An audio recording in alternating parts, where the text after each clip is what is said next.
Hello dear students, नमस्कार। Welcome to संकल्प भारत में आप सभी का बहुत बहुत स्वागत है। मैं बीएन राय संजीवनी में सेंटर ऑफ मास का तीसरा लेक्चर लेकर आया हूं और आज के लेक्चर में हम बहुत बढ़िया से बहुत डिटेल में बात करने वाले हैं कंजर्वेशन ऑफ लीनियर मोमेंटम की। ठीक है, and basically it is all about motion of centre of mass and conservation of linear momentum. तो बिना अपना टाइम बर्बाद किए हुए डायरेक्टली बढ़ते हैं अपने टॉपिक की तरफ और देखते हैं हमारा टॉपिक हमसे क्या डिमांड कर रहा है और हमको क्या पढ़ना और समझना है। तो देखो भाई, हमारा लेक्चर शुरू होता है with a very basic word that is motion of centre of mass and conservation of linear momentum. क्या भाई?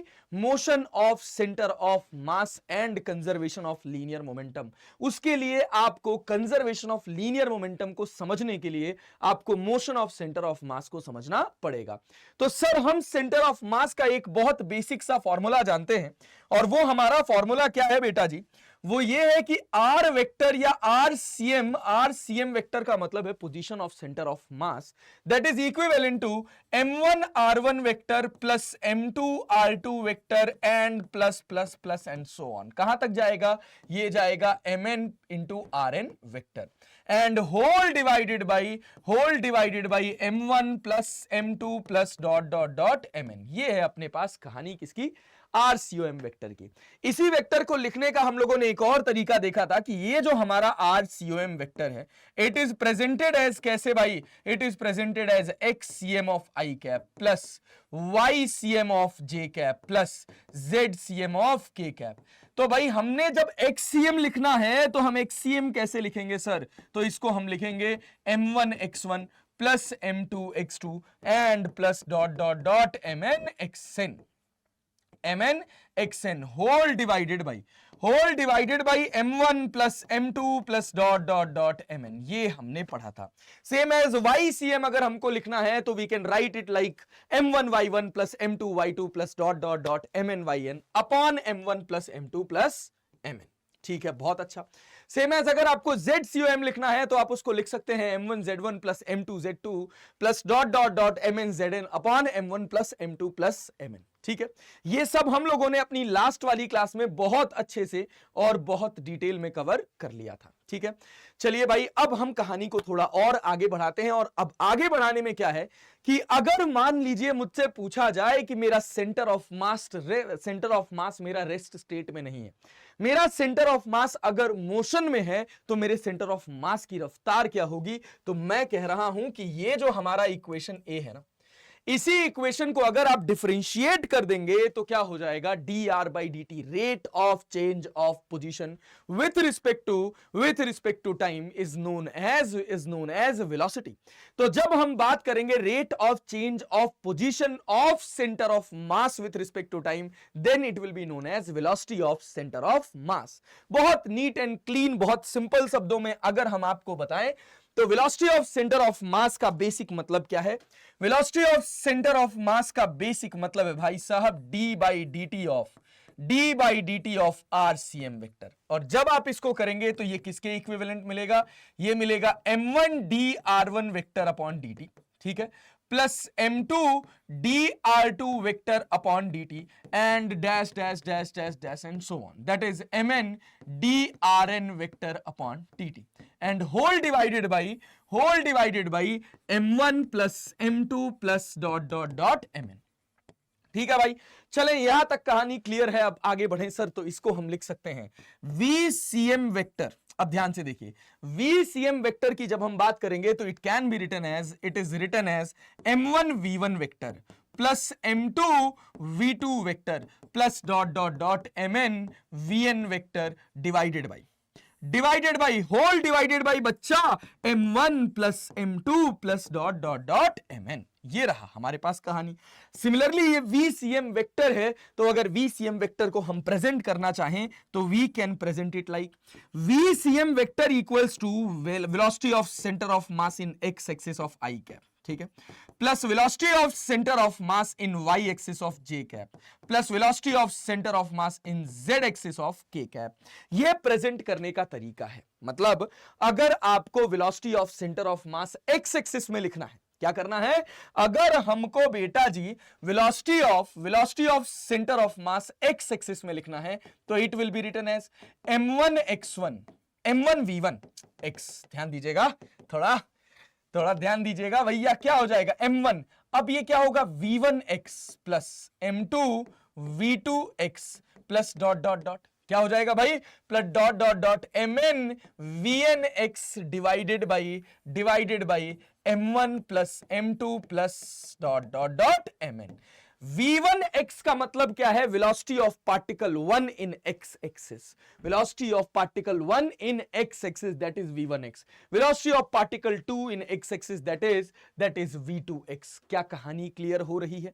क्या यहां तक बात आपको समझ आ रही है? सेम एज अगर आपको velocity of centre of mass in y axis लिखना हो तो आप क्या लिखोगे, m1 v1 in y axis plus m2 v2 in y axis and so on, mn vn in y axis divided by m1 plus m2 plus dot dot dot mn। ये हो गया आपके पास velocity of center of mass in x axis, y axis, and if you are willing to write velocity of center of mass in z axis तो क्या हो जाएगा, m1 v1 z plus m2 v2 z and so on mn vn z divided by m1 plus m2 plus dot dot dot mn। ये हो गया हमारे पास velocity of center of mass। अगर ये हमारा velocity of center of mass है sir, ठीक है, तो भाई क्या होगा भाई, क्या एक्सेलरेशन ऑफ सेंटर ऑफ मास भी होगा? डेफिनेटली। अब जरूरी तो है नहीं कि मेरा जो सेंटर ऑफ मास है वो कांस्टेंट रफ्तार से ही दौड़ रहा हो,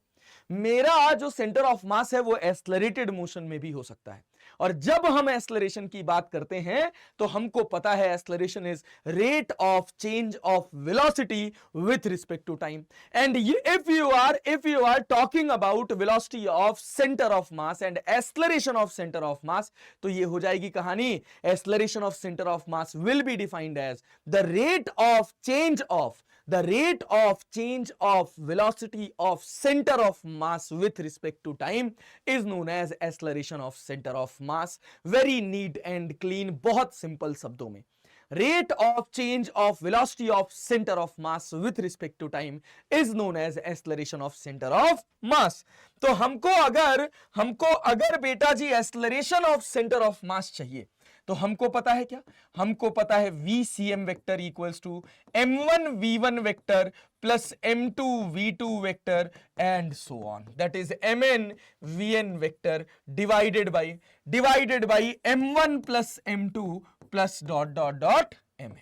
ठीक है भाई, बहुत अच्छा, बहुत ध्यान से देखना, बहुत ध्यान से सुनना और बहुत ध्यान से समझने की कोशिश करना, मजा आएगा सर। और क्या मजा आएगा, देखिए ये आपके पास velocity of centre of mass है और अगर मैं कह दे रहा हूं कि dvcm वेक्टर बाई dt कर देंगे तो यहां से आपको acceleration of centre of mass मिल जाएगा।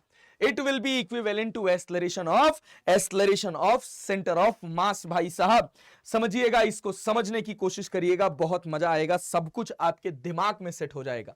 और जब हम इसको डिफरेंशिएट कर रहे हैं तो ये हमको क्या बना के दे रहा है, ये हमको बना के दे रहा है m1 dv1 vector by dt plus m2 dv2 vector by dt and dash dash dash mn dvn vector by dt divided by m1 plus m2 plus dot dot dot mn। भाई साहब याद रखिएगा, क्या याद रखेंगे कि dv1 बाई dt जो होगा ये आपका एक्सेलरेशन 1 हो जाएगा। तो ये m1 a1 vector plus m2 a2 vector plus dot dot dot mn an vector whole divided by m1 plus m2 plus dot dot dot mn। अरे ठीक है, अरे क्या ये बात समझ आ रही है भाई? अगर आपको ये बात समझ आ रही है तो भाई ये आपका acceleration of centre of mass है। अब देखिए ये आपके पास कोई इक्वेशन हो गई ए इक्वेशन क्या हो गई, m1 a1 vector plus m2 a2 vector plus dot dot dot mn an vector that is upon m1 plus m2 plus dot dot dot mn equals to acceleration of centre of mass. अब सारी की सारी जो चर्चा होगी हमारी वो इसी टॉपिक के अराउंड होगी, एक्सेलरेशन ऑफ सेंटर ऑफ मास के अराउंड होगी। और हम इसी एक्सेलरेशन ऑफ सेंटर ऑफ मास से बहुत सारा डेटा आपको बताने वाले हैं, फिजिक्स आपको सिखाने वाले हैं, तो बने रहिए हमारे साथ, लास्ट मोमेंट तक बने रहिए अगर आप सेंटर ऑफ मास को बहुत ढंग से, बहुत क्रिस्टल क्लियर कॉन्सेप्ट के साथ समझना चाहते हैं तो देखो अब जब ये फॉर्मूला जो हमारे पास आ रहा है भैया, इसको अगर हम लिखना चाहें तो क्या लिख सकते हैं, ध्यान से देखिएगा। एक्सेलरेशन ऑफ सेंटर ऑफ मास को क्या मैं ऐसे लिख सकता हूं, क्रॉस मल्टीप्लाई करा के m1 plus m2 plus dot dot dot mn, ठीक है, that is equivalent to m1 a1 vector plus m2 a2 vector plus dot dot dot mn an vector. अरे ठीक है, n पार्टिकल्स थे, सारे पार्टिकल्स का सम कर दिया तो ये बन गया total mass of the system. Total mass of the system into acceleration of centre of mass, it is equivalent to m1 a1 vector plus m2 a2 vector plus dot dot dot mn an vector. ठीक है भैया, बहुत बढ़िया। अब ये आपके पास अगर ध्यान से देखो तो नेट फोर्स जो होगा वो किसके बराबर होगा, net force will be equivalent to F1 vector plus F2 vector plus dot dot dot Fn vector. अरे क्या बात है भाई साहब, और ये जो नेट फोर्स आपको मिल रहा है ये किसके बराबर मिल रहा है, ये मिल रहा है mass into acceleration of centre of मास। ठीक है, mass of the object multiplied by mass of the object multiplied by acceleration of center of mass। इसको बहुत प्यार से बहुत बढ़िया से समझने की कोशिश करिएगा। अब अगर मैं कहूं, अब ध्यान से सुनना, अब मेन इंपॉर्टेंट लाइन यही आ रही है। अगर मैं आपसे कहूं क्या भाई कि मेरा acceleration of centre of mass zero है, मेरा acceleration of centre of mass zero है, इससे क्या कंक्लूजन निकलता है, तो सिंपल सी बात भाई, acceleration of centre of mass zero होने का मतलब है कि जो नेट फोर्स लग रहा है बॉडी के ऊपर वो क्या है, net force on the body is zero. ठीक है, बहुत अच्छा भाई, वेरी गुड। अब अपने पास नेट फोर्स जीरो है, acceleration of centre of mass zero है, तो इसका बेसिक सा मतलब निकल कर आता है कि मेरा velocity of centre of mass या तो जीरो होगा या मेरा वेलोसिटी ऑफ सेंटर ऑफ मास क्या होगा, कांस्टेंट होगा। या तो मेरा velocity of centre of mass zero होगा और या तो वेलोसिटी ऑफ सेंटर ऑफ मास मेरा कांस्टेंट होगा। ये हमारी है बेसिक कहानी। ठीक है, चले कहानी को आगे बढ़ाएं सर।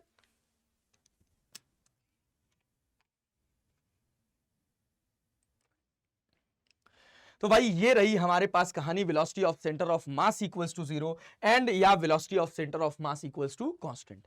लेकिन थोड़ा स्टोरी को आगे बढ़ाते हैं। अगर मेरा, ध्यान से देखना, अगर मेरा वेलोसिटी ऑफ सेंटर ऑफ मास, अगर ध्यान देना, अगर मेरा एक्सेलरेशन, ध्यान से देखो, अगर मेरा acceleration of centre of mass zero है, अगर मेरा acceleration of centre of mass zero है, बहुत ध्यान से देखना, इस बात को समझना, ये बात तुमको बहुत अच्छा फील दिलाएगी बेटा। तो इसका बेसिक मतलब है कि या तो मेरा velocity of centre of mass zero होगा या तो मेरा वेलोसिटी ऑफ सेंटर ऑफ मास जो होगा वो कांस्टेंट होगा। अब फिर से वेलोसिटी ऑफ सेंटर ऑफ मास के फॉर्मूले पर आओ, तो वेलोसिटी ऑफ सेंटर ऑफ मास तुमको क्या इंडिकेट करता है, velocity of centre of mass का बेसिक फॉर्मूला होता है हमारे पास m1 v1 vector plus m2 v2 vector plus dot dot dot mn vn vector. अच्छा ठीक है, बहुत बढ़िया भाई, m1 v1 vector plus m2 v2 vector plus dot dot dot mn vn vector. चलिए बहुत बढ़िया सर, बहुत बढ़िया मास्टर साहब, सही जा रहे हैं अपन।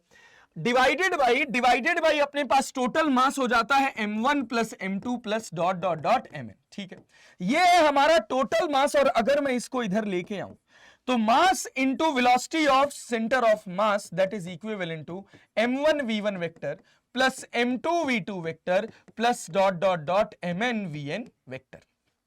ठीक है भाई, ये अपने पास कहानी है। अब ध्यान से देखो, मास इंटू वेलोसिटी हम सब पढ़ के आए हैं, it is equivalent to linear momentum. Mass into velocity क्या होता है, मास इंटू वेलोसिटी होता है लीनियर मोमेंटम। तो जब हम इसको लिखेंगे तो हम इसको क्या लिखेंगे, linear momentum of centre of mass that is equivalent to m1 v1 vector. इसको हम क्या लिख लें, मोमेंटम ऑफ पार्टिकल 1, ध्यान से देखिएगा, momentum of particle 1, momentum of particle 2, momentum of particle 3 plus dot dot dot momentum of particle n। याद रखिएगा, बहुत बढ़िया कहानी है। अगर, अब ध्यान दो, अगर मेरा acceleration of centre of mass zero है, मेरा अगर acceleration of centre of mass zero है, मतलब मेरा velocity of centre of mass या तो जीरो हो सकता है। अगर मेरा velocity of centre of mass zero हुआ तो मैं क्या इंडिकेशन निकालूंगा, P1 vector plus P2 vector plus P3 vector plus dot dot dot Pn vector will be equivalent to 0। एक कंक्लूजन ये निकाला। और दूसरा कंक्लूजन क्या निकाला? दूसरा कंक्लूजन निकाला बेटा, दूसरा कंक्लूजन निकाला कि अगर मेरा velocity of centre of mass constant है, अगर मेरा velocity of centre of mass constant है, तो जो मेरा मोमेंटम होगा, मोमेंटम ऑफ सेंटर ऑफ मास, ये भी क्या होगा? ये भी कांस्टेंट होगा। और ये किसके बराबर होगा? ये बराबर होगा P1 vector plus P2 vector plus P3 vector plus dot dot dot Pn vector के। अरे होगा भैया।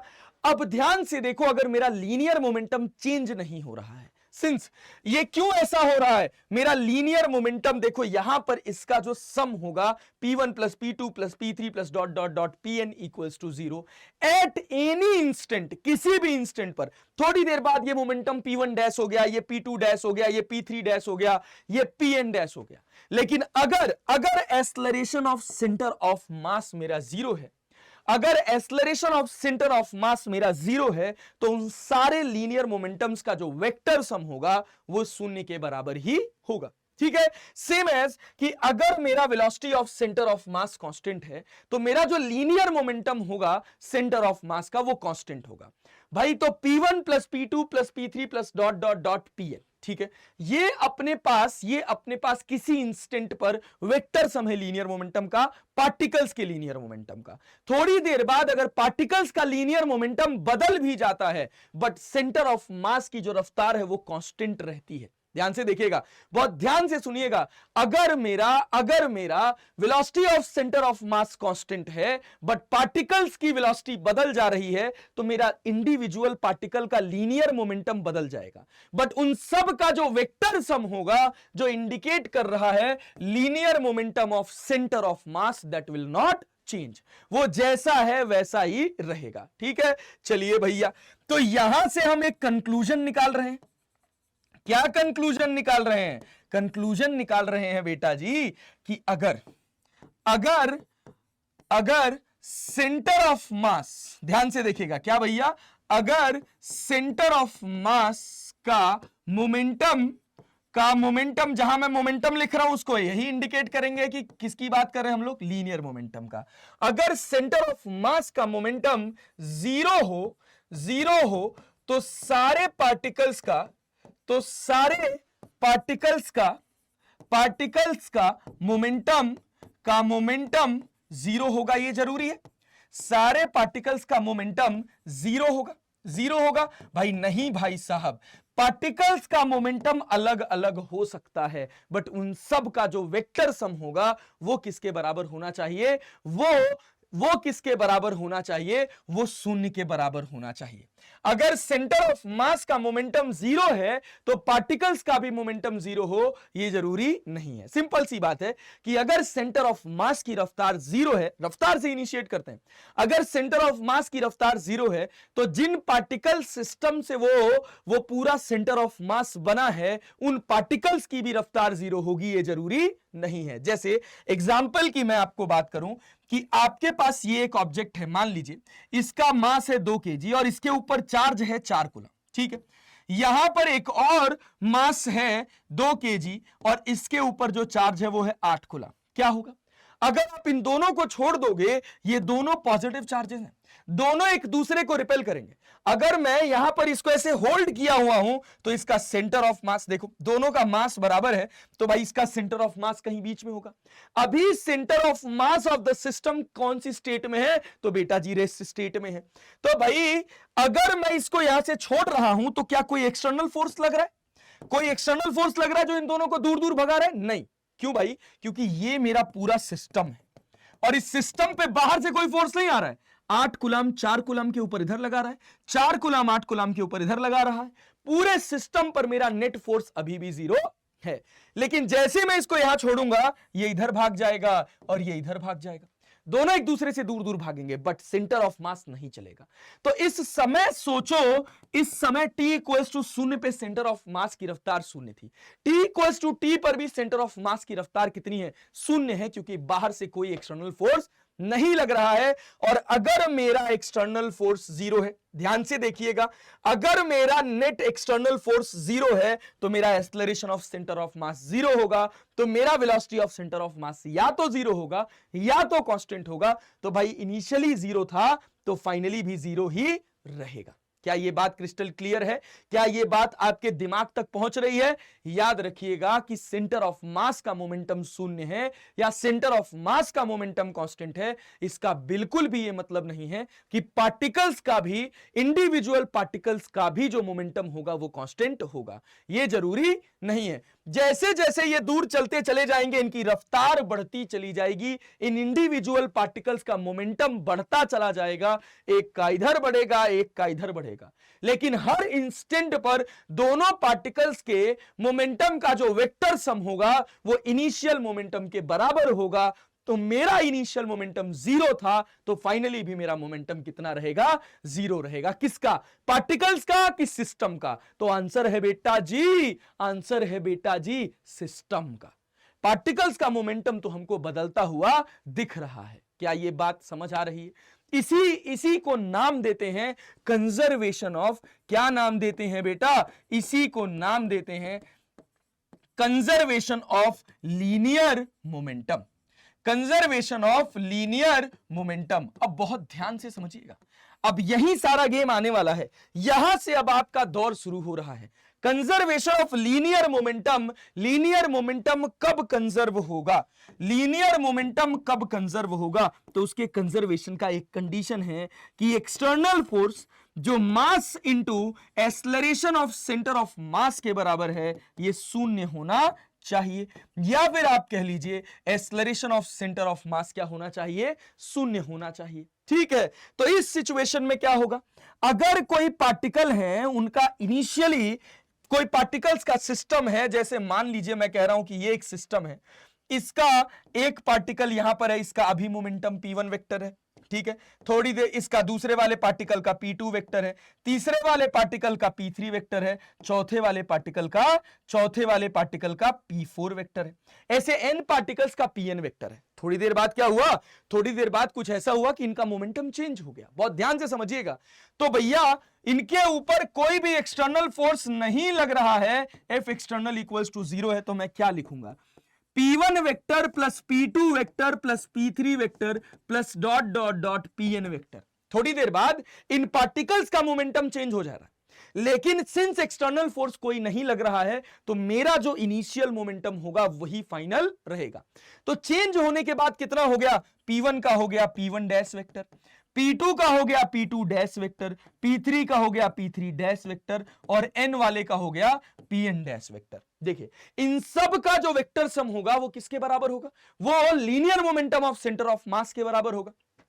और linear momentum of centre of मास भैया इन सब के वेक्टर सम के बराबर यहां भी रहेगा और इन सब के वेक्टर सम के बराबर यहां भी रहेगा। दोनों सिचुएशंस में ऐसा होगा। अरे ठीक है, क्या यह बात समझ आ रही है? दोनों सिचुएशंस में लीनियर मोमेंटम में कोई बदलाव नहीं होगा। पार्टिकल्स का मोमेंटम बदल जाएगा बट सेंटर ऑफ मास के मोमेंटम में कोई चेंज नहीं होगा। तो एक समय जब इनका momentum P1 P2 P3 Pn vector था तो उन सब का वेक्टर सम किसके बराबर हो गया? ये बराबर हो गया m टोटल मास, या आप कह लीजिए linear momentum of centre of मास। थोड़ी देर बाद हमने देखा कि इन पार्टिकल्स का मोमेंटम चेंज हो जा रहा है। जैसे यहां पर देखो, इनिशियली इसका मोमेंटम 0 है, इसका मोमेंटम 0 है, बट थोड़ी देर बाद इसका कुछ नेगेटिव मोमेंटम होगा, इसका कुछ पॉजिटिव मोमेंटम होगा। अरे ठीक है, बट मोमेंटम होगा, पार्टिकल्स का मोमेंटम होगा। अरे ठीक है, बट हर स्थिति में जो नेट मोमेंटम होगा वो 0 ही होगा। नेट मोमेंटम का मतलब क्या है? Vector sum of the linear momentum of the particles constituting the system. अरे क्लियर है? अरे क्लियर है। चले कहानी को आगे लेके चले। बहुत बढ़िया भैया। अब देखो, अब क्या है? मेन मुद्दे वाली बात अब आने वाली है। P1 वेक्टर को अगर मैं लिखूंगा तो क्या लिखूंगा? P1 x of i cap, अच्छा P2 y of j cap, अच्छा P1 y of j cap, ठीक है, plus P1 z of k cap. अरे ठीक है, अच्छा बहुत बढ़िया। सेम एज P2 वेक्टर को क्या लिखूंगा? P2 x of i cap, ठीक है भाई, P2 x of i cap plus, यहां से वेक्टर हटाओ, यहां से वेक्टर हटा, ये तो लिख ही दिए, मैग्नीट्यूड लिख ही दिए, डायरेक्शन बता ही दिया।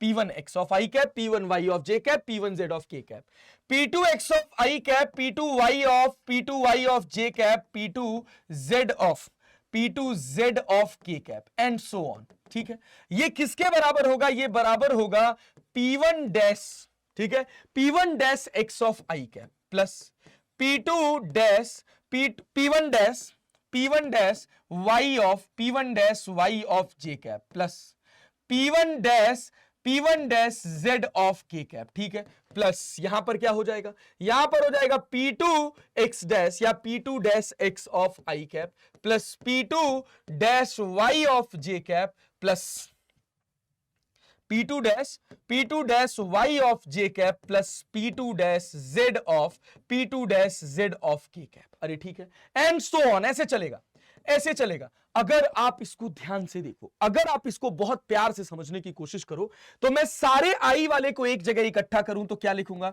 P1 x of i cap, ठीक है, plus P2 x of i cap. सब i कैप को एक जगह कर लो, सब i कैप को एक जगह कर लो, तो P1 x plus P2 x plus dot dot dot of i cap. ठीक है, प्लस यहां पे कितना हो जाएगा? यहां पर हो जाएगा अपने पास P1 y plus P2 y plus dot dot dot अपने पास ये किसके बराबर? ये j कैप के बराबर।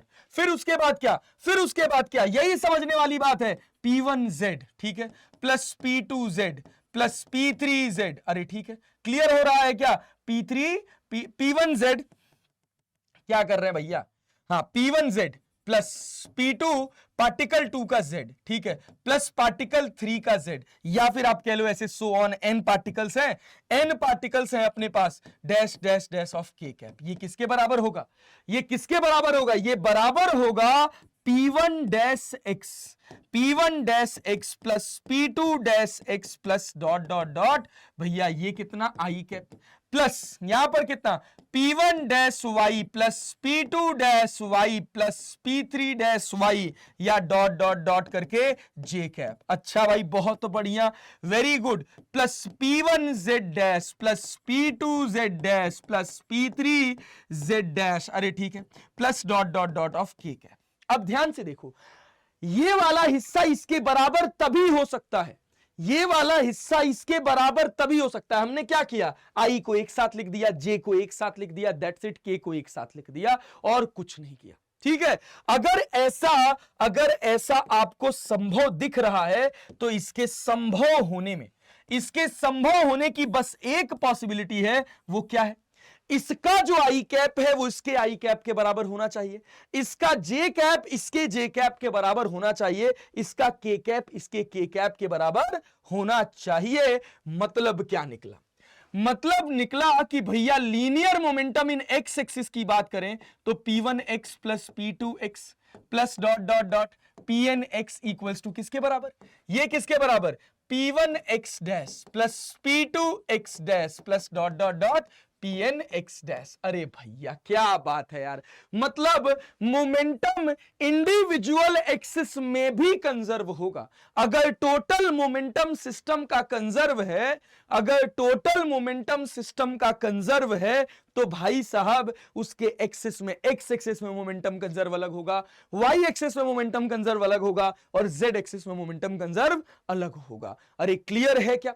सेम एज अगर वाई में लिखना हो एक्स एक्सिस में मोमेंटम कंजर्व, अगर वाई एक्सिस में आपको मोमेंटम कंजर्व लिखना है तो ये क्या हो जाएगा? P1y plus P2y plus dot dot dot Pny equals to P1y dash P2y dash plus dot dot dot Pny dash. अच्छा, बहुत बढ़िया। एक और बात समझो, एक्स एक्सिस में अगर मोमेंटम कंजर्व है तो वाई एक्सिस में भी मोमेंटम कंजर्व हो, इसका कोई मतलब नहीं है, याद रखिएगा। अगर पूरे सिस्टम का मोमेंटम कंजर्व है, ध्यान से देखिएगा, ध्यान से सुनिएगा, अगर पूरे सिस्टम का, यहां से मैं लिख रहा हूं, अगर पूरे सिस्टम का, ध्यान से देखिए, बहुत प्यार से देखना बेटा इसको, अगर पूरे सिस्टम का मोमेंटम कंजर्व होगा तो हर एक्सिस में हर एक्सिस में मोमेंटम कंजर्व होगा, मोमेंटम कंजर्व होगा, ठीक है, कंजर्व होगा, ठीक है, बहुत बढ़िया, वेरी ट्रू, बहुत सही बात है। लेकिन दूसरी बात क्या है कि अगर एक्स एक्सिस में मोमेंटम कंजर्व है, अगर एक्स एक्सिस में मोमेंटम कंजर्व है तो वाई में भी होगा, तो वाई में भी होगा, ये जरूरी नहीं है, ये जरूरी नहीं है। अगर वाई एक्सिस में फोर्स लग रहा है, एक्स एक्सिस में नहीं लग रहा है, अगर एक्सटर्नल फोर्स वाई एक्सिस में लग रहा है, एक्स एक्सिस में नहीं लग रहा है, तो मोमेंटम भाई साहब एक्स एक्सिस में कंजर्व होगा, वाई एक्सिस में कंजर्व नहीं होगा। ये बात याद रखिएगा, ये बात याद रखिएगा। अगर पूरे सिस्टम का मोमेंटम कंजर्व है तो डेफिनेट सी बात है कि उसका एक्स में, वाई में, जेड में, हर डायरेक्शन में मोमेंटम कंजर्व होगा। लेकिन अगर पार्टिकल का मोमेंटम एक्स में कंजर्व है तो वाई में भी कंजर्व हो, यह जरूरी नहीं है। अरे क्या ये बात समझ आ रही है? क्या ये बात समझ आ रही है भाई? हां सर, इसका क्या कंक्लूजन निकाल रहे हो आप? इसका कंक्लूजन ये निकाल रहे हो क्या कि हम एक्स में मोमेंटम कंजर्व कर लें अगर वाई एक्सिस में फोर्स लग रहा है तो? हाँ बिल्कुल भैया, एक्स एक्सिस में फोर्स नहीं लग रहा है तो एक्स एक्सिस का कंजर्वेशन ऑफ मोमेंटम अलग होगा। एक्स एक्सिस के मोमेंटम कंजर्वेशन का वाई एक्सिस के मोमेंटम कंजर्वेशन से कोई भी लेना देना नहीं है। ये सब बहुत इंपॉर्टेंट कॉन्सेप्ट है जिनको अगर आप ध्यान में रख कर क्वेश्चंस लगाओगे तो आपसे क्वेश्चंस बहुत अच्छे से सॉल्व होंगे, कॉन्सेप्चुअल क्लैरिटी के साथ सॉल्व होंगे। ठीक है, तो चलिए सर, ये थी हमारे पास पूरी कहानी किसकी? कंजर्वेशन ऑफ लीनियर मोमेंटम की। अब बढ़ते हैं हम इस पर बेस्ड कुछ क्वेश्चंस की तरफ। क्वेश्चन से आपको ज्यादा अच्छा फील आएगा मोमेंटम कंजर्वेशन का। ठीक है, चलिए सर, तो भैया हम अपना सबसे पहला सवाल बनाते हैं मोमेंटम की कैलकुलेशन पर बेस्ड, सेंटर ऑफ मास की कैलकुलेशन पर बेस्ड। क्या कह रहा है भाई? कह रहा है two particle A and B of mass 1 kg, इसका मास है 1 kg और इसका मास है भाई साहब अपने पास 2 kg। ठीक है, बहुत अच्छा। Respectively are projected in the direction as shown in figure with speed u a equals to, इसकी रफ्तार है 200 मीटर पर सेकेंड और ऊपर वाले की रफ्तार कितनी है? यूबी की रफ्तार है 50 मीटर पर सेकेंड। बहुत अच्छा। कहा जा रहा है इनिशियली देवर 90 मीटर अपार्ट, इनिशियली ये जो थे ये 90 मीटर की डिस्टेंस पर थे। फिर कह रहा था maximum height attained by the centre of mass of the particle, ये पार्टिकल का जो सेंटर ऑफ मास होगा वो कितनी मैक्सिमम हाइट अटेन करेगा, ये निकालना है आपको। आपके पास एक ऑप्शन है 55.5, एक है 135.5, एक है 115.5, एक है 145.5 मीटर। ये सारे के सारे ऑप्शंस आपको दे रखे हैं, इसमें से एक सही ऑप्शन होगा जिसको आपको चुनना होगा। ठीक है, तो भैया कैसे शुरू करें? थोड़ा दिमाग लगाइए, थोड़ा इसको सोचिए कि ये पूछना क्या चाह रहा है। ये पूछना चाह रहा है सारी कहानी किसकी? सेंटर ऑफ मास की। तो सबसे पहला टास्क ये है कि आपको देखना पड़ेगा कि इसका सेंटर ऑफ मास लाई कहां करेगा। तो दो पार्टिकल सिस्टम है तो हम जानते हैं कि जो सेंटर ऑफ मास होता है वो भाई साहब जिस लाइन के अलोंग दोनों पार्टिकल्स जुड़े होते हैं उसी लाइन के अलोंग लाई करता है। तो मान लीजिए हमने कहा कि वो हमारा सेंटर ऑफ मास कहीं यहां पर है x। अब इस x की वैल्यू निकालनी है तो हम कैसे निकालेंगे? तो इस x की वैल्यू हो जाएगी अपने पास कितनी? 2/m2। यहां से निकालना है ना, तो m2/m1 + m2, 2 + 1 इंटू भाई साहब इनके बीच का गैप कितना है? 90 मीटर। तो पहले हमको position of centre of mass मिल गया। ध्यान से देखिएगा, अब हमको क्या मिल गया? अब हमको ये हमारी रेफरेंस लाइन है, ये हमारी रेफरेंस लाइन है, इससे हमको मिल गया कि 60 सेंटीमीटर पर मेरा सेंटर ऑफ मास है। अब इस सेंटर ऑफ मास को मैं एक पार्टिकल ट्रीट कर सकता हूं, इस सेंटर ऑफ मास को मैं एक पार्टिकल ट्रीट कर सकता हूं, यह बात ध्यान रखिएगा। अब क्या भाई? अब मेरे से कह रहा है कि भाई ये ग्रेविटी में गिर रहे हैं तो ये सेंटर ऑफ मास मेरा मैक्सिमम कितना हाइट जा सकता है। तो भाई अब क्या निकालना पड़ेगा कि ये सेंटर ऑफ मास की रफ्तार क्या है। तो भाई मैं मान ले रहा हूं सेंटर ऑफ मास की रफ्तार है vc। क्या मान ली भाई, वीसी मान लिया, और कहा गया कि ये वीसी बताओ कितना होगा। तो वेलोसिटी ऑफ सेंटर ऑफ मास निकालने का हम एक तरीका जानते हैं, that is m1v1 plus m2v2 upon m1 plus m2।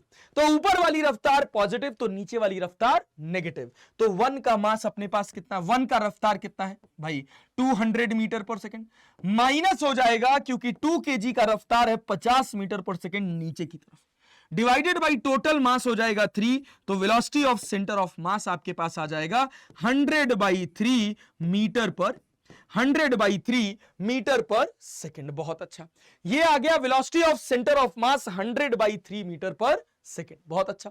इस समय क्या इसके ऊपर कुछ एक्सेलरेशन भी लग रहा है भाई, एक्सेलरेशन लग रहा होगा डेफिनेटली, इसके ऊपर भी जी नीचे लग रहा है, इसके ऊपर भी जी नीचे लग रहा है, तो भैया एक्सेलरेशन ऑफ सेंटर ऑफ मास क्या होगा, दैट इज 1 इंटू जी नीचे लग रहा है नेगेटिव मान लो, प्लस 2 इंटू जी ये भी नीचे लग रहा है नेगेटिव मान लो, या फिर आप इसको ऐसे डायरेक्टली लिख सकते हैं -2g divided by 1 plus 2, that is -3g/3। तो ये आपके पास कितना हो जाएगा, ये आपके पास हो जाएगा भाई -g मीटर पर सेकेंड स्क्वायर। इसका मतलब किधर लग रहा है, नीचे लग रहा है, -g मीटर पर सेकेंड स्क्वायर। कहा जा रहा है ये कितना मैक्सिमम हाइट अटेन करेगा, कहां से उड़ा है 60 मीटर से, यहां से कितना ऊपर जाएगा, तो v square equals to u square plus 2as। तो जब ये मैक्सिमम हाइट पर पहुंचेगा तो velocity of centre of mass शून्य हो जाएगा। जब मेरा centre of mass maximum height पर पहुंचेगा तो मेरा velocity of centre of mass 0 हो जाएगा। तो velocity of centre of mass भाई डैश फाइनल हो गया square equals to velocity of centre of mass का स्क्वायर प्लस 2as। ठीक है, acceleration of centre of mass, displacement of centre of मास, भैया ये शून्य हो गया। वेलोसिटी ऑफ सेंटर ऑफ मास कितना है sir, velocity of centre of मास हमको पता है 100/3 इंटू 100/3, -2 इंटू जी की वैल्यू हो गई 10, और ये कितना जाएगा हाइट, वो हो गया SC। तो जब आप SC की वैल्यू निकालेंगे तो ये 100/3 इंटू 100/3 डिवाइडेड बाई 2 इंटू 10 हो जाएगा, इससे ये कट जाएगा, इससे 2 5 10 हो जाएगा, तो आपके पास हो जाएगा 500/9। ठीक है, 500/9, और 9 को जब हम इससे करेंगे तो 9 × 45, 9 × 45, और ये चलता रहेगा, तो 55.55 मीटर आ गया आपके पास। That is the maximum height attained by the centre of mass. बहुत बढ़िया, जैसे बच्चा आंसर निकालता है वैसे एक को टिक मारता है और खट से आगे बढ़ जाता है, लेकिन उसको अचानक से ध्यान नहीं आता है कि ये जिस रेफरेंस लाइन से मैक्सिमम हाइट निकालने की बात हो रही है वहां से centre of mass already 60 metre ऊपर था। तो अगर ऑलरेडी 60 मीटर ऊपर था तो जब H max निकालोगे आप तो H max कितना होगा, maximum height of centre of mass that is 60 plus 55.5, तो ये कितना हो जाएगा 0.55 हो गया, ये 5 हो गया, ये 6 5 11 हो गया, 115.55 मीटर होगा। तो आपके पास सही आंसर होगा 115.5 मीटर। ये हो गया सेंटर ऑफ मास की कैलकुलेशन को अप्रोच करने का तरीका। अगर आपका n पार्टिकल सिस्टम से मिलकर एक कोई बॉडी बन रही है जिसके सेंटर ऑफ मास का आपको ज्ञान है और मोशन लीनियर हो रहा है, तो वहां पर आप हर जगह जो इक्वेशंस ऑफ मोशन लगती हैं वो लगा सकते हैं। बस ध्यान दीजिएगा कि वेलोसिटी किसकी होनी चाहिए, सेंटर ऑफ मास की, डिस्प्लेसमेंट किसका होगा, सेंटर ऑफ मास का, एक्सेलरेशन किसका होगा, सेंटर ऑफ मास का। अरे ठीक है, चले कहानी को आगे बढ़ाएं सर। ये है बेसिक सेंटर ऑफ मास की कैलकुलेशन करने का तरीका। अब हम बढ़ते हैं आगे क्वेश्चंस की तरफ, जहां पर हम देखेंगे और सीखेंगे कंजर्वेशन ऑफ लीनियर मोमेंटम की कहानी। क्या है भाई, क्या है भैया, क्या है? सबसे पहला सवाल शुरू होता है, प्लैंक के ऊपर एक लड़का खड़ा है या प्लैंक के ऊपर एक आदमी खड़ा है और ये इस प्लैंक के ऊपर चलने की बेजोड़ कोशिश करता है। ठीक है, चलो भाई देखो क्या है सवाल। कह रहा है a wooden plank of mass 20 kg is resting on a smooth horizontal floor. ये जिस फ्लोर के ऊपर रखी हुई है ये फ्लोर एकदम स्मूथ है भाई साहब। ठीक है, चलिए। A man of mass 60 kg, इनका मास है भाई साहब 60 kg और प्लैंक का मास कितना है, प्लैंक का मास है भाई क्वेश्चन के हिसाब से 20 kg। ठीक है, चलिए भैया अब क्या कह रहा है, starts, a man of mass 60 kg, a man of mass 60 kg starts moving from one end of the plank to the other end. एक एंड से दूसरे एंड की तरफ जा रहा है. The length of the plank is 10 metre. इस plank की लेंथ जो है वो 10 मीटर है. सवाल कह रहा find the displacement of the plank over the floor when the man reaches the other end of the plank. जब आदमी जो है वो प्लैंक के दूसरे एंड पर पहुंच जाएगा तो बताइए प्लैंक कितना खिसक जाएगा. ये सवाल है. समझो क्या हो रहा है कि जब ये आदमी इस प्लैंक के ऊपर चलने की कोशिश करेगा, जब ये आदमी इस प्लैंक के ऊपर चलने की कोशिश करेगा तो ये अपने पैरों से क्या करेगा, इधर नॉर्मल रिएक्शन लगाएगा. और ये जो प्लैंक है, ये प्लैंक इसके ऊपर इधर नॉर्मल रिएक्शन लगाएगा. इस नॉर्मल रिएक्शन का एक कंपोनेंट, इस नॉर्मल रिएक्शन का एक कंपोनेंट, अरे ठीक है, और भाई इनके बीच में फ्रिक्शन होगा. भाई इनके बीच में तो फ्रिक्शन होगा, बिना फ्रिक्शन के तो ये चल ही नहीं पाएंगे. कैसा फ्रिक्शन होगा, स्टैटिक फ्रिक्शन होगा. तो जो ये नॉर्मल रिएक्शन लग रहा है, इस नॉर्मल रिएक्शन की वजह से इसके पैर के बीच में, इसके पैर के बीच में फ्रिक्शन आएगा. कौन से कंपोनेंट की वजह से, कौन से कंपोनेंट की वजह से, जो कंपोनेंट ऊपर जा रहा है, एक कंपोनेंट आगे जा रहा है. सेम एज इस एन का एक कंपोनेंट इधर आएगा, एक कंपोनेंट इधर आएगा. तो जो ये वाला कंपोनेंट होगा ना बेटा, जो ये वाला कंपोनेंट होगा वो इस प्लैंक को पीछे ले जाएगा और इसका जो एक नॉर्मल कंपोनेंट इधर लग रहा है और फ्रिक्शन है वो इसको आगे की तरफ लेकर जाएगा. अरे ठीक है, क्या ये बात क्रिस्टल क्लियर है? जब हम ऐसे पुश मारते हैं प्लैंक को पैर से तो क्या होता है, प्लैंक पीछे जाएगा क्योंकि यहां पर जिसके ऊपर ये रखा हुआ है यहां पर कोई भी फ्रिक्शन नहीं है. तो प्लैंक पीछे खिसकेगा और इंसान आगे जाएगा. अगर ये प्लैंक रुका रहता, ध्यान से समझना, अगर ये प्लैंक रुका रहता और इसको यहां से यहां चलना होता तो ये कितना जाता, इसको कितना चलना पड़ता सर, 10 मीटर चलना पड़ता. ठीक है, लेकिन अब क्या होगा कि प्लैंक भी इधर खिसकेगा. अगर प्लैंक इधर खिसकेगा तो सोचो 60 केजी वाले को, अगर मैं कह रहा हूं कि इसको ये प्लैंक रुका हुआ है तो इसको एक एंड से दूसरे एंड जाने के लिए 10 मीटर चलना पड़ता. लेकिन मान लो कि अगर मैं इसके ऊपर चल रहा हूं, प्लैंक इधर खिसक रहा है और मैं आगे जा रहा हूं, तो ऑब्वियस सी बात है भाई कि अगर प्लैंक इधर x खिसक जाएगा तो मुझे इसके ऊपर 10 - x चलना पड़ेगा, या जो भी ये इंसान है इनको भैया इसके ऊपर 10 - x चलना पड़ेगा. सिंपल सिंपल शब्दों में कि अगर प्लैंक रुका होता तो इसको इसके ऊपर चलने के लिए 10 मीटर पूरा चलता, तब जाके ये दूसरे कॉर्नर पर पहुंचता. लेकिन जैसे ये आगे जा रहा है प्लैंक रिलेटिवली पीछे आ रहा है. अगर ये यहां तक पहुंचा और प्लैंक अपनी इस पोजीशन से x खिसक गया तो इसने कितना चला, इसने कितना चला, इसने चला 10 - x. ध्यान से देखिएगा, यहां तक कहानी रही. अब उसके बाद क्या, अभी फील बाकी है इसका. अभी फील क्या बाकी है कि जब मैं इस प्लैंक के ऊपर चल रहा हूं और मैं इस पूरे प्लैंक और ब्लॉक सिस्टम को, एक पूरे प्लैंक एंड इंसान को एक सिस्टम मान ले रहा हूं, तो क्या इस सिस्टम पर कोई एक्सटर्नल फोर्स लग रहा है बेटा जी? कोई एक्सटर्नल फोर्स नहीं लग रहा है. अगर कोई एक्सटर्नल फोर्स नहीं लग रहा है तो मेरा लीनियर मोमेंटम जो होगा वो कांस्टेंट होगा. तो यहां पर देखो, समय शून्य पर ना तो ये चल रहा था ना तो प्लैंक चल रहा था, तो मतलब इनिशियली पूरे सिस्टम का जो लीनियर मोमेंटम था वो जीरो था.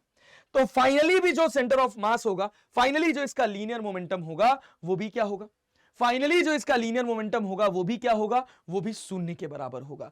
ध्यान से समझिएगा, शून्य के बराबर होगा तो मैं लिख सकता हूं m1v1 plus m2v2 equals to 0. X axis की बात हो रही है. अच्छा भाई, m1v1 को क्या लिख सकते हैं, dx1/dt. बहुत ध्यान से समझना. m2v2 को क्या लिख सकते हो, dx2/dt इक्वल्स टू 0. तो तुम यहां क्या मिल जाएगा तुम्हें, m1 dx1 equals to minus m2 dx2. dx1 क्या है, that is change in position of 1, और dx2 क्या है, that is change in position of 2. अरे ठीक है, चलिए बहुत बढ़िया. इसको अगर मुझे दिख रहा है कि दोनों एक दूसरे के ऑपोजिट डायरेक्शन में जा रहे हैं, if dx1 and dx2 are opposite in direction, ये हम अभी इनिशियली ही मानकर चल रहे हैं, तो भाई इसी को हम क्या लिख सकते हैं, ऑपोजिट इन डायरेक्शन. तो इसी को हम क्या लिख सकते हैं, m1x1 इक्वल्स टू m2x2. अरे ठीक है, m1x1 इक्वल्स टू m2x2, ये यहीं से निकल कर आता है और कहीं से नहीं आता. ठीक है, चले भाई आगे बढ़े। तो अब क्वेश्चन को समझते।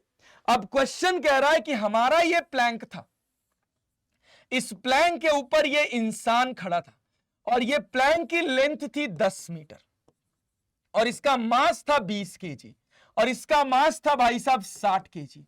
इनिशियली मेरा सेंटर ऑफ मास, इनिशियली मेरा वेलोसिटी ऑफ सेंटर ऑफ मास देखो यहां कहीं होगा, इसका पोजीशन ऑफ सेंटर ऑफ मास कहीं यहां होगा भाई। इनिशियली मेरा velocity of centre of mass शून्य है, तो फाइनली भी मेरा velocity of centre of mass शून्य रहेगा, मतलब मेरा सेंटर ऑफ मास नहीं चलने वाला। और अगर मेरा सेंटर ऑफ मास नहीं चलने वाला है तो फाइनल स्थिति कैसी बनेगी? तो सर फाइनल स्थिति कुछ इस हिसाब से बनेगी। देखो फाइनल स्थिति कुछ इस हिसाब से बनेगी, ये आपके पास प्लैंक होगा, ठीक है भाई, यहां इंसान होगा, खड़ा होगा। इंसान कितना चला? अगर मैं कह रहा हूं कि ये प्लैंक जो है ये अपनी पोजीशन से x इधर खिसक गया, तो ये इंसान कितना चला? ये इंसान चला भाई साहब 10 माइनस x, ठीक है। और दोनों एक दूसरे के ऑपोजिट डायरेक्शन में चल रहे हैं। इसका मास कितना है? 20 केजी। इसका मास कितना है? इसका मास है 60 केजी। देखो मेरा सेंटर ऑफ मास जहां था वहीं का वहीं पड़ा हुआ है, मेरे सेंटर ऑफ मास ने अपनी पोजीशन ही नहीं चेंज करी। तो भाई अगर ये इसके ऊपर 10 मीटर आगे गए हैं और भैया प्लैंक एक्स पीछे खिसक गया है, तो ये भाई साहब जो एक्चुअली इसको पूरे को क्रॉस कर रहे हैं 10 मीटर को, वो 10 मीटर चल के नहीं क्रॉस कर रहे हैं। कितना चल के कर रहे हैं? 10 माइनस एक्स। अगर प्लैंक रुका रहता, अगर प्लैंक ना चलता तो भैया इनको पूरा 10 मीटर चलना पड़ता, लेकिन जब ये आगे जा रहे हैं तो प्लैंक पीछे आ रहा है, तो ऑब्वियस सी बात है कि भाई साहब इनको इस एंड से उस एंड जाने के लिए अगर प्लैंक एक्स पीछे गया तो 10 माइनस एक्स चलना पड़ेगा। तो अब क्या हो जाएगा भाई? अब क्या लिखोगे? Simple, m1x1 equals to m2x2, तो 60 into 10 minus x equals to 20 into x, ठीक है।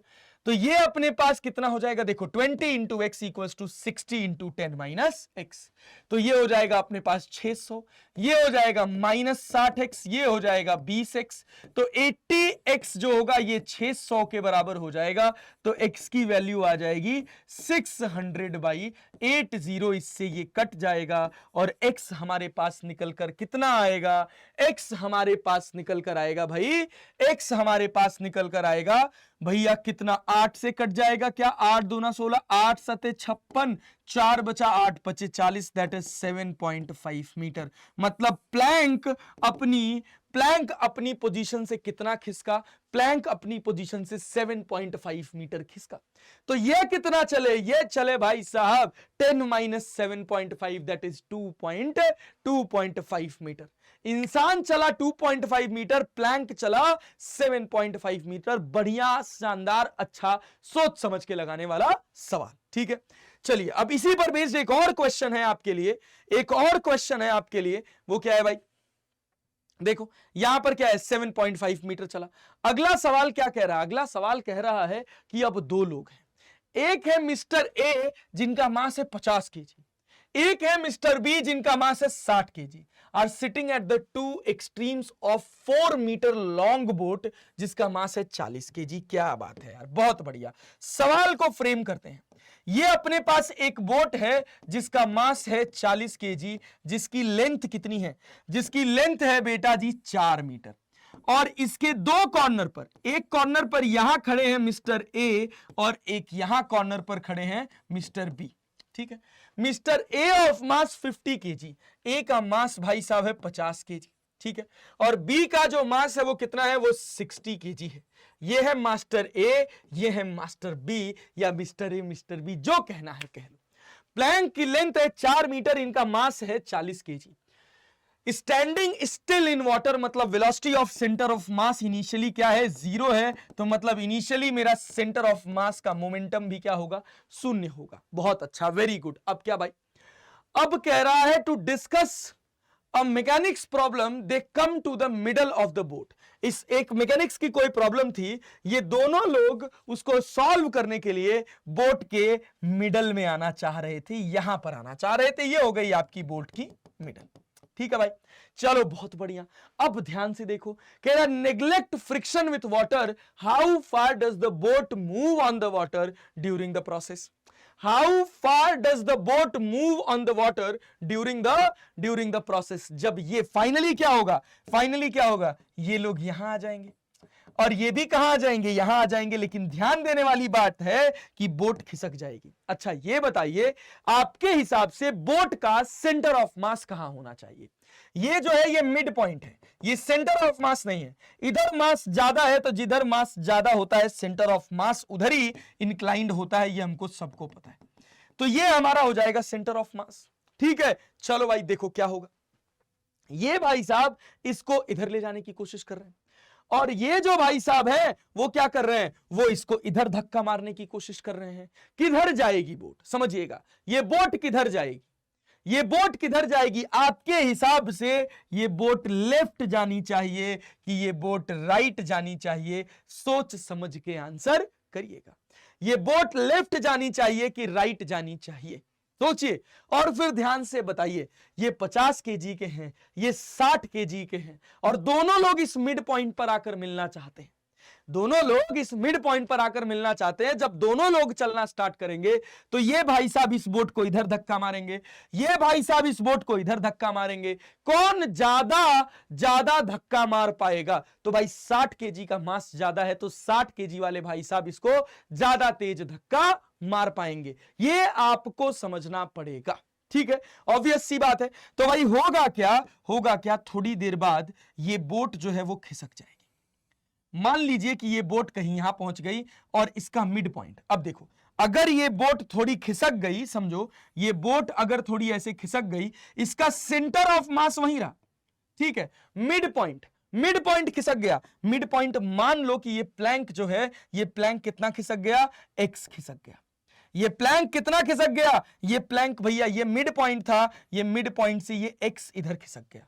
ठीक है, अगर ये एक्स इधर खिसक गया और ये दोनों लोग जो ये 50 केजी वाले हैं और जो 60 केजी वाले हैं वो यहां मिलना चाहते हैं, इस मिड पॉइंट पर दोनों लोग मिलना चाहते हैं। ऑब्वियस सी बात है कि मिड पॉइंट अब यहां नहीं रहेगा, मिड पॉइंट खिसक जाएगा। लेकिन सेंटर ऑफ मास, ध्यान से देखिएगा, लेकिन सेंटर ऑफ मास अपनी पोजीशन चेंज नहीं करेगा। अब समझो, अगर सेंटर ऑफ मास अपनी पोजीशन चेंज नहीं करेगा तो कौन कितना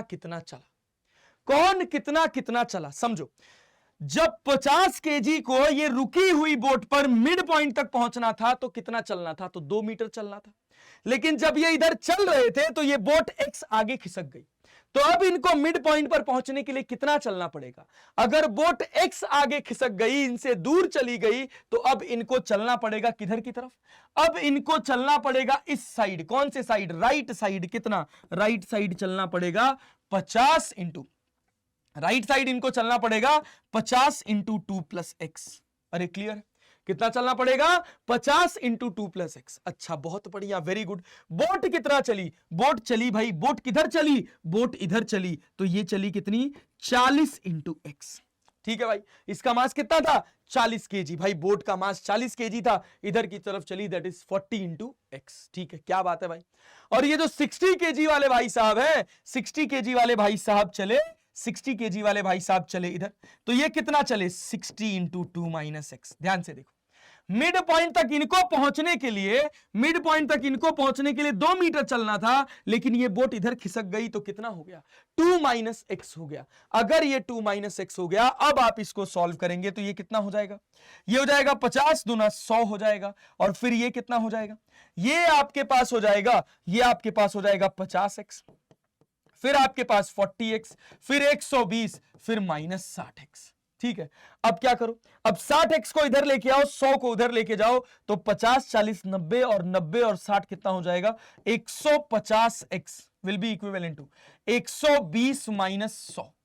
120 माइनस 100, तो ये आपके पास आ जाएगा, ये आपके पास आ जाएगा 20 बाई 150। इससे ये कट जाएगा, 2/15 मीटर आपका आंसर हो जाएगा। तो 2/15 मीटर किधर आया? ये बोट 2/15 मीटर चली, किधर चली? राइट चली कि लेफ्ट चली? तो भाई ऑब्वियस सी बात है, 2/15 मीटर किधर चली? 2/15 मीटर राइट चली। अच्छा सर, अगर मान लीजिए कि हमको ज्ञान ना होता, हम जैसे हमको यहां दिख रहा है कि ये 50 केजी वाला है, ये किधर जा रहा है? ये इधर धक्का मारेगा। 60 केजी वाला इधर धक्का मारेगा तो ये जो बोट है ये इधर की तरफ जाएगी, राइट की तरफ जाएगी। क्यों राइट की तरफ जाएगी? क्योंकि इसका मास ज्यादा है, तो इसका नॉर्मल रिएक्शन भी ज्यादा आएगा, तो इसके कंपैरिजन में ये ज्यादा फोर्स इधर लगाएगा। तो जितना एक्स्ट्रा फोर्स लगाएगा उस फोर्स की वजह से ये बोट इधर जाएगी। लेकिन अगर गलती से आपको नहीं पता चल रहा है, आप इधर डायरेक्शन मान लिए, तो बस आपके आंसर में कुछ बदलाव नहीं आएगा, -2/15 मीटर हो जाएगा और कुछ नहीं बदलेगा। अगर आपने गलत डायरेक्शन में चला दिया तो बस कुछ नहीं बदलने वाला है। बस क्या बदल जाएगा? बस जो आंसर निकालेंगे उसके आगे माइनस साइन आ जाएगा, और माइनस बस यही इंडिकेट करेगा कि आपने जो डायरेक्शन मानी है वो डायरेक्शन सही नहीं है। तो इस वजह से फिर भाई -2/15 मीटर आ जाता, तो मैं लेफ्ट में मान रहा था, -2/15 आने का मतलब राइट हो जाता। दोनों सिचुएशन में आप अपने आंसर तक पहुंच जाएंगे, लेकिन आपको कंसेप्चुअली क्लियर रहना पड़ेगा, तभी आप इस तरह के क्वेश्चंस को आसानी से सॉल्व कर पाएंगे। ठीक है, चले सर आगे बढ़ते हैं, कहानी को थोड़ा और आगे बढ़ाते हैं, एक दो क्वेश्चन और देखते हैं। शानदार शानदार कह रहा है, अब देखो बढ़िया सवाल आया है, कह रहा अ gun of mass m fires a bullet of mass small m with speed vr relative to the barrel of the gun which is inclined at an angle of 60 degree with the horizontal. The gun is placed over a smooth horizontal surface. The recoil speed of the gun is. The recoil speed of the gun is recoil speed क्या होगा gun का? चलो भाई देखो, अब हम तुमको समझा रहे हैं, इसको समझना कि ये आपके पास एक सिस्टम है, ठीक है, जो एक स्मूथ सरफेस के ऊपर रखा हुआ है। जो किसके ऊपर रखा हुआ बेटा जी? ये एक स्मूथ सरफेस के ऊपर रखा हुआ है। ये रही आपकी स्मूथ सरफेस, और इसमें एक गन लगी हुई है। ये जो है ये आपकी गन है भाई, ठीक है, ये आपकी गन है। इस गन से एक बुलेट निकलती है। कितनी रफ्तार से निकलती है भाई? इस गन से एक बुलेट निकलती है भाई, कितनी रफ्तार से? वीआर रफ्तार से। कितने एंगल पर इंक्लाइंड है ये? तो ऑब्वियस सी बात है, हमको दिख रहा है ये 60 डिग्री पर इंक्लाइंड है। आपका जो मास है पूरे सेटअप का मास जो है वो कैपिटल एम है, और ये जो बाहर निकल रही है ये स्मॉल एम है। ध्यान से देखिएगा, a gun of mass M fires a bullet of mass small M with speed we are relative to the barrel of the gun which is inclined at an angle of 60 degree with the horizontal. The gun is placed over the smooth horizontal surface. तो ये मैंने पूरा setup बनाया। अब अगर मैं gun ऐसे केवल स्मूथ सरफेस के ऊपर रख देता तो आपको लगता है ये गन तो ऐसे नीचे नहीं गिर जाएगी। तो इस गन को ऐसे फिक्स कर दिया गया, इसका मास स्मॉल एम, इसका मास कैपिटल एम, गन और इस पूरे सेटअप का मास कैपिटल एम, और इससे जो बुलेट निकल रही है इसका मास स्मॉल एम। अब ध्यान से देखिए क्या होगा कि जब हम इसको ऐसे फायर करेंगे तो भाई ये बाहर निकलेगी। जब ये बुलेट इससे बाहर निकलेगी, ये पूरा एक सिस्टम है, इसके ऊपर एक एक्सटर्नल फोर्स लग रहा होगा mg, ग्रेविटेशनल फोर्स। और जो ग्रेविटेशनल फोर्स है वो कौन सी एक्सिस में लग रहा होगा? वाई एक्सिस में लग रहा होगा। सर एक्स एक्सिस में कोई भी एक्सटर्नल फोर्स नहीं लग रहा है, मतलब मोमेंटम इन एक्स एक्सिस जो होगा वो कांस्टेंट होगा। और इनिशियली मोमेंटम एक्स एक्सिस में कितना था? इनिशियली एक्स एक्सिस में मोमेंटम 0 था। तो जैसे ही आप गन को फायर करेंगे, फायर करने के बाद क्या होगा? इसकी रफ्तार इधर हो जाएगी v, और इसकी रफ्तार इधर कितनी है? We R cos 60 degree. लेकिन ये किसके रिस्पेक्ट में है? ध्यान से देखना, it is with respect to the gun. भैया a bullet of mass small M with speed we are relative to the barrel of the gun, relative to the barrel of the gun. Ground के respect में नहीं है, barrel के respect में है, ठीक है। तो हम कह रहे हैं velocity of bullet with respect to gun equals to velocity of bullet minus velocity of gun होता है, ठीक है। समझिएगा, ऐसा हम इस वजह से कर रहे हैं क्योंकि जब हम कंजर्वेशन ऑफ लीनियर मोमेंटम लगाएंगे तो भैया दोनों का जो फ्रेम होना चाहिए वो सेम होना चाहिए। ऐसा नहीं एक को हम रिलेटिव फ्रेम में निकाल रहे हैं और दूसरे का मोमेंटम हम ग्राउंड फ्रेम में ले रहे हैं, नहीं, दोनों का फ्रेम सेम होना चाहिए। या तो दोनों रिलेटिव फ्रेम में हो या तो दोनों ग्राउंड फ्रेम में हो। तो मैं कह रहा हूं दोनों को ग्राउंड फ्रेम में मान लो। तो भाई क्या होगा? Velocity of bullet with respect to gun, ये आपको पता है we r. Velocity of bullet आपको निकालनी है और वेलोसिटी ऑफ गन आपने इधर मानी है कितनी, इधर मानी है आपने v। तो भाई आगे वाली को अगर मैं पॉजिटिव लिख रहा हूं तो मेरा पीछे वाला नेगेटिव होगा, तो ये v हो जाएगा। तो वेलोसिटी ऑफ बुलेट जो होगा वेलोसिटी ऑफ r माइनस कौन सी एक्सिस में, x एक्सिस में। अरे भैया ये तो हमने ध्यान ही नहीं दिया, मोमेंटम हम कौन सी एक्सिस में कंजर्व कर रहे हैं बेटा जी, तो मोमेंटम हम x एक्सिस में कंजर्व कर रहे हैं। तो जो रिलेटिव वेलोसिटी लिखेंगे वो भी कौन सी एक्सिस में लिखेंगे, x में लिखेंगे। तो velocity of bullet with respect to gun in x axis will be equal to velocity of bullet in x axis minus velocity of gun in x axis. चलिए बहुत बढ़िया। तो velocity of bullet in x axis और velocity of gun भाई x axis में कितना है, minus v है, तो इधर आ जाएगा माइनस माइनस प्लस, फिर इधर आ जाएगा, तो ये कितना हो जाएगा, माइनस v हो जाएगा। और velocity of bullet with respect to gun in x axis कितना है, वेलोसिटी ऑफ बुलेट या जिसको रिकॉइल कह रहे हैं, वीआर कह रहे हैं, रिलेटिव स्पीड जिसको वीआर कह रहे हैं, इसकी वैल्यू है आपके पास कितनी, v r cos 60 degree minus v, that is vb। अब क्या होगा, अब हम simple conservation of linear momentum लगा सकते हैं, कैसे, m into v equals to small m into v r cos 60 minus v। खत्म बात। जितना मोमेंटम इसका इधर होगा उतना ही मोमेंटम इसका आगे होगा, तभी नेट मोमेंटम एक्स एक्सिस में 0 होगा, अदरवाइज नहीं होगा। ठीक है, तो भाई अब क्या करें, अब देखो, अब इस v को इधर लेके आओ, अब इस v को इधर लेके आओगे तो ये तुमको क्या मिल जाएगा, m plus m into v r cos 60 की वैल्यू हो जाएगी आपके पास कितनी, 1/2। तो ये आपके पास हो जाएगा वी आर बाई 2 और यहां पर स्मॉल m। अब यहां से हमको v निकालना है, तो इस v की वैल्यू आ जाएगी कितनी, इस v की वैल्यू आ जाएगी m into v r divided by 2 into m plus m। खत्म बात। ये हो गया अपने पास वेलोसिटी, किसका वेलोसिटी, ये आ गया अपने पास वेलोसिटी ऑफ गन, किधर की तरफ, पीछे की तरफ। तो यही वेलोसिटी क्या कहलाएगी, यही कहलाएगी रिकॉइलिंग वेलोसिटी।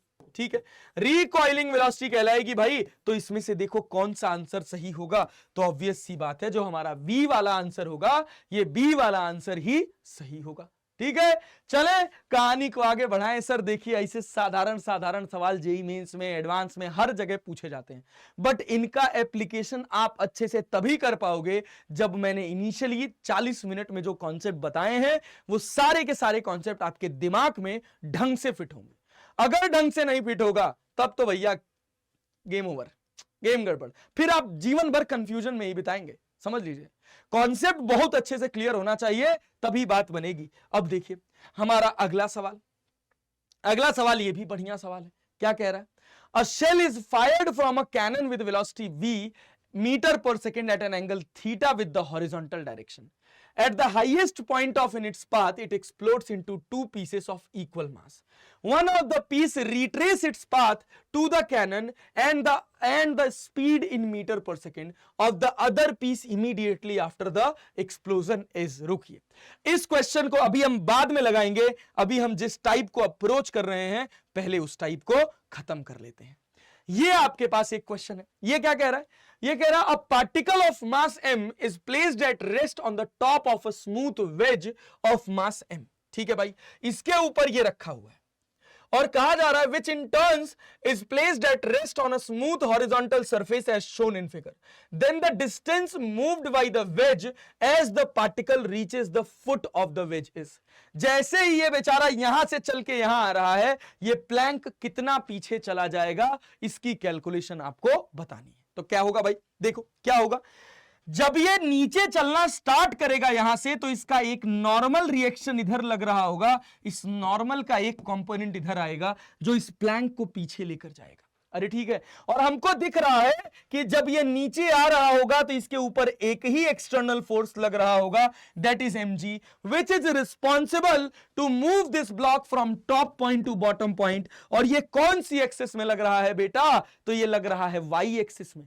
क्या x एक्सिस में कोई एक्सटर्नल फोर्स है, तो नहीं भैया, x एक्सिस में कौनो एक्सटर्नल फोर्स नहीं है, मतलब x एक्सिस में जो मेरा मोमेंटम है वो कंजर्व रहेगा। इनिशियल मेरा 0 है तो फाइनल भी 0 रहेगा। किसका, ब्लॉक का, वेज का, या दोनों का कंबाइंड? तो आंसर है भैया दोनों का कंबाइंड, क्योंकि हम बात कर रहे हैं पूरे सिस्टम की। अब समझो, जब ये नीचे आना शुरू करेगा, जब ये नीचे आना शुरू करेगा तो आपकी जो फाइनल स्थिति बनेगी, आपकी जो फाइनल स्थिति बनेगी वो कुछ इस तरह बनेगी। आपकी जो फाइनल सिचुएशन बनेगी वो कुछ ऐसी बनेगी। और ये जो ब्लॉक है, ये ब्लॉक आपका यहां पहुंच जाएगा। अब जब ये ब्लॉक यहां पहुंच जाएगा, ध्यान से देखिएगा, अगर ये रेस्ट में होता तो इस ब्लॉक को अगर नीचे आना होता तो यहां तक स्लाइड करके पहुंचता तो इसको एल चलना पड़ता। लेकिन अगर मैं कह दे रहा हूं कि मेरा ये जो वेज है ये एक्स खिसक गया, तो अब मेरे प्लैंक को कितना चलना पड़ा, दैट इज, अब मेरे ब्लॉक को कितना चलना पड़ा, that is L minus x. ठीक है, चलो भैया, तो क्या लिख सकते हैं हम, m into L minus x equals to capital M into X. लो भैया, ये x उधर चला जाएगा तो x की वैल्यू आपके पास आ जाएगी ml upon m plus m। खत्म बात। अब समझो, इस तरह के क्वेश्चन फ्रीक्वेंटली पूछे जाते हैं। फ्रीक्वेंटली अगर आप देखोगे PYQs उठाकर तो आपको बहुत सारे क्वेश्चंस ऐसे दिख जाएंगे जो पूछे गए हैं लास्ट ईयर्स में।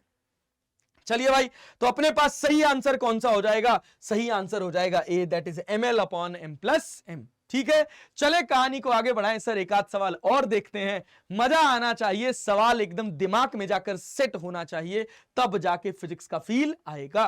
ठीक है, चलो भाई अगला सवाल देखो, क्या बात है, IIT JEE 1983 सेम इसी तरह का सवाल एक बार और रिपीट हुआ है।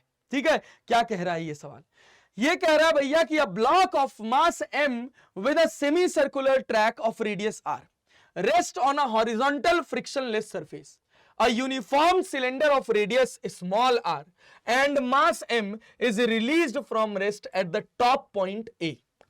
As shown in figure, the cylinder slips on the semicircular frictionless track. How far has the block moved when the cylinder reaches the bottom point of the block?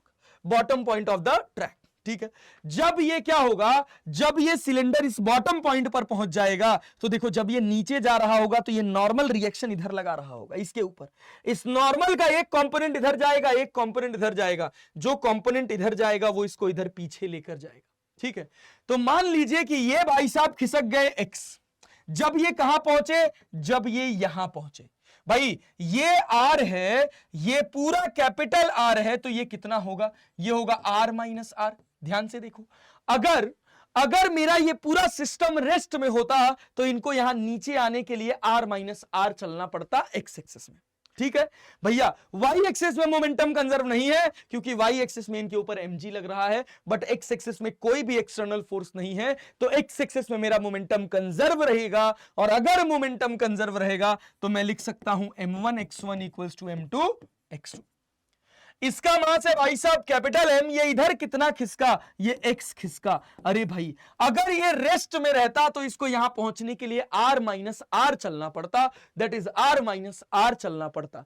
लेकिन अगर ये x इधर खिसक गया तो अब इसको कितना चलना पड़ेगा, R माइनस R कि R minus R minus x। तो ऑब्वियस सी बात है, अब इसको चलना पड़ेगा R minus R minus x। अब इसको इधर लेके आएंगे तो m plus small m into X बराबर कितना हो जाएगा, small m into r minus r। तो x की वैल्यू कितनी, x की वैल्यू आपके पास आ गई बेटा जी, small m into r minus r upon m plus m। खत्म, लो भैया हो गया, द गेम इज डन। इतना ये जो बड़ा वाला सिस्टम है, ये जो बड़ा वाला ब्लॉक है या जो भी प्लैंक कह लो, ये इतना खिसकेगा। तो ये कितना चले भैया, R माइनस x, उठा के x की वैल्यू रख दो, आ जाएगा तुम्हारे पास आंसर दोनों का।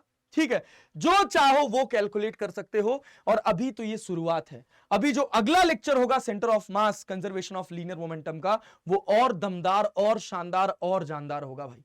मजा आ जाएगा, एकदम से पढ़ने के बाद लगेगा साला सेंटर ऑफ मास अब मेरे दिमाग में पूर्ण रूप से फिट हो चुका है। लेकिन उसके लिए एक ही बात है बेटा, एक ही बात क्या है कि आपको मन लगाकर मेहनत से ईमानदारी से पढ़ना पड़ेगा। नहीं पढ़ेंगे नहीं भला होगा, पढ़ेंगे भला होगा, सिंपल सी बात है। ठीक है, चलो अब हम बढ़ते हैं अपने क्वेश्चन की तरफ। कौन से वाले, अब हम बढ़ते हैं अपने इस वाले क्वेश्चन की तरफ। देखो ये क्वेश्चन क्या कह रहा है, A shell is fired from a cannon with a velocity v meter per second at an angle theta with the horizontal direction. कि मतलब हम क्या कर रहे हैं, एक कैनन से एक शेल को फायर कर रहे हैं, कितनी वेलोसिटी से, v वेलोसिटी से, कितने एंगल पर, थीटा एंगल पर। ठीक है, ये आपके पास ये एक कैनन। ठीक है, चलो भैया, एक शेल है जो किसी कैनन से फायर करी जा रही है v मीटर पर सेकंड से at an angle theta with the horizontal direction at the highest point in its path. तो इसका पाथ कैसा होगा, तो हमको पता है कि पैराबोलिक होगा। तो जब ये अपने हाईएस्ट पॉइंट पर होंगे, जब ये अपने हाईएस्ट पॉइंट पर होंगे तो explodes into two pieces of equal मास। तो अगर मैं कह दूं कि पूरे का मास 2m था, तो इस हिस्से का मास m हो जाएगा, इस हिस्से का भी मास m हो जाएगा। ठीक है, कहा जा रहा है one of the piece retraces its path to the cannon and the speed in metre पर second of the other piece immediately after the explosion. Just फटने के बाद जो ये वाला पार्ट है, जो इधर वाला पार्ट है, ये क्या कर रहा है, ये इधर आ जा रहा है। जब इधर आ जा रहा है और अपने ही पाथ को रिट्रेस कर ले रहा है, तो दूसरे वाले की रफ्तार जस्ट एक्सप्लोजन के बाद कितनी होगी। तो सोचो, एक्सप्लोजन के पहले पूरे शेल की रफ्तार कितनी थी, तो इसका एक कंपोनेंट इधर होगा v cos थीटा और एक कंपोनेंट इधर होगा v sin थीटा। तो मुझे पता है कि हॉरिजॉन्टल कंपोनेंट चेंज नहीं होगा, तो जब ये पूरे कंबाइंड थे तो इनकी वेलोसिटी थी कितनी, v cos थीटा। फटने से जस्ट पहले और फटने के जस्ट बाद मोमेंटम कंजर्व रहेगा, फटने के जस्ट पहले और फटने के जस्ट बाद मोमेंटम कंजर्व रहेगा।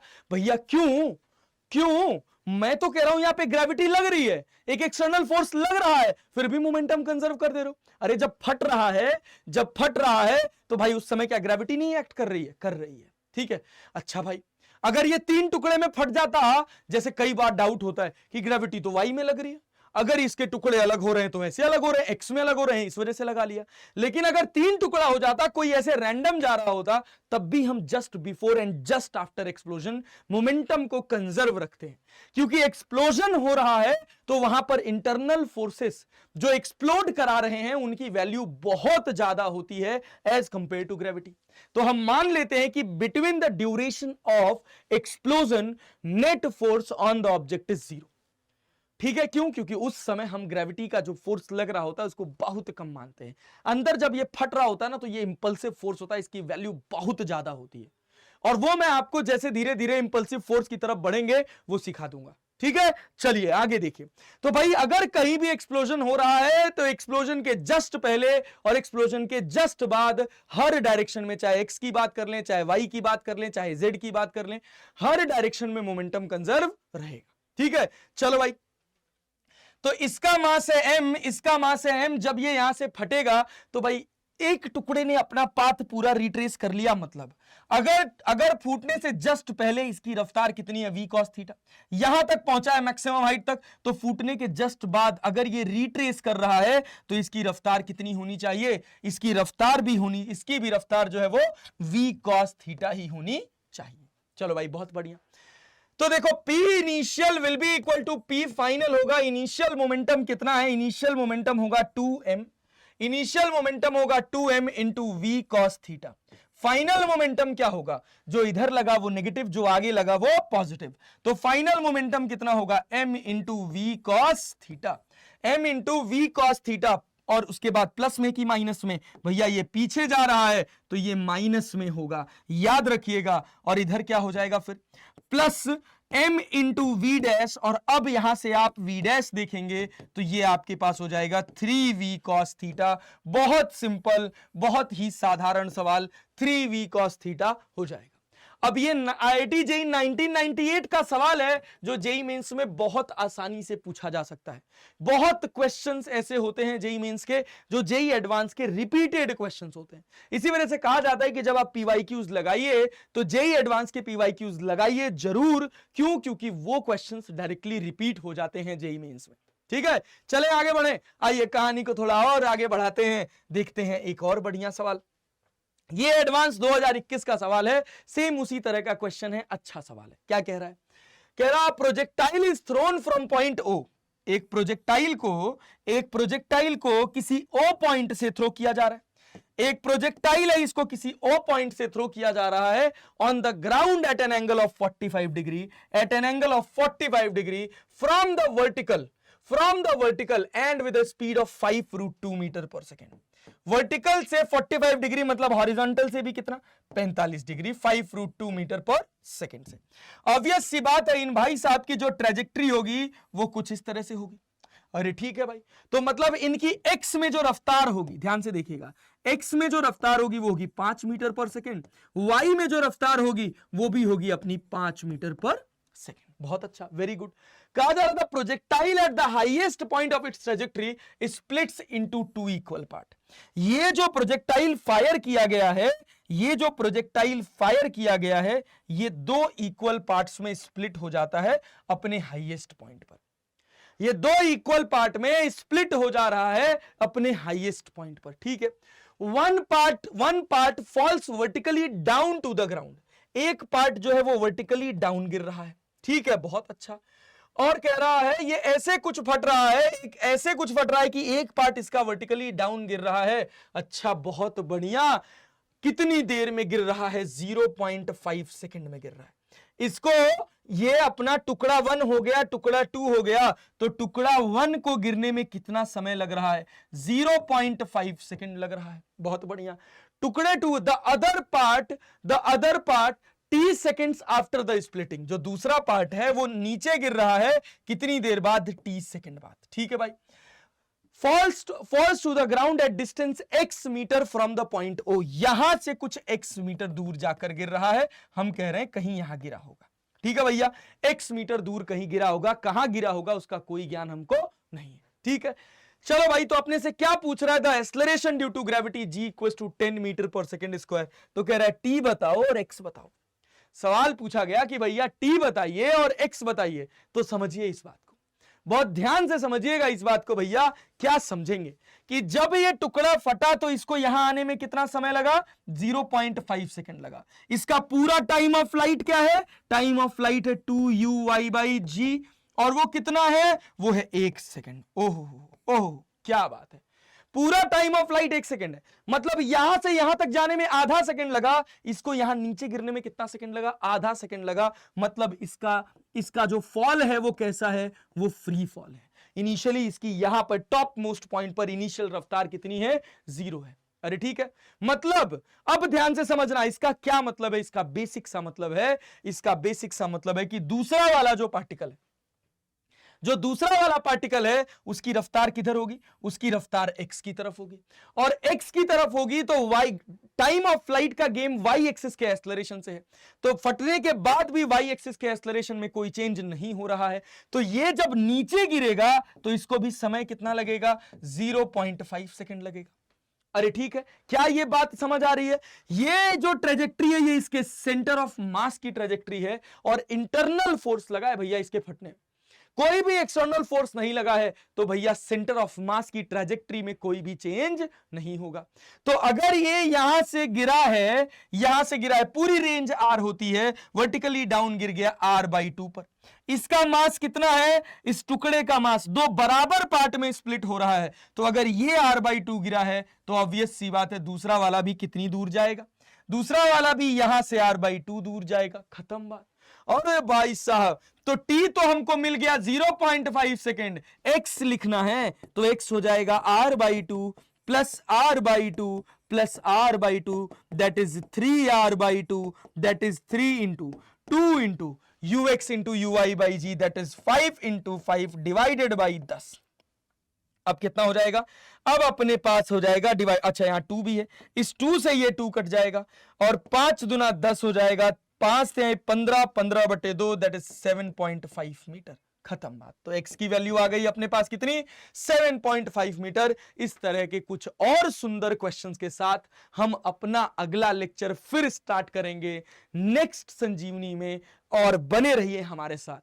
पूरा ध्यान रखा जाएगा कि कॉन्सेप्ट आपके दिमाग में सेट कर दिया जाए, इस तरह के और क्वेश्चंस की प्रैक्टिस। और अब अगले लेक्चर में हम मिलेंगे आपसे work energy power, work energy theorem, और भाई वर्क एनर्जी पावर नहीं, वर्क एनर्जी थ्योरम और कंजर्वेशन ऑफ लीनियर मोमेंटम के मिक्स्ड क्वेश्चंस के साथ। ठीक है, तब तक के लिए धन्यवाद।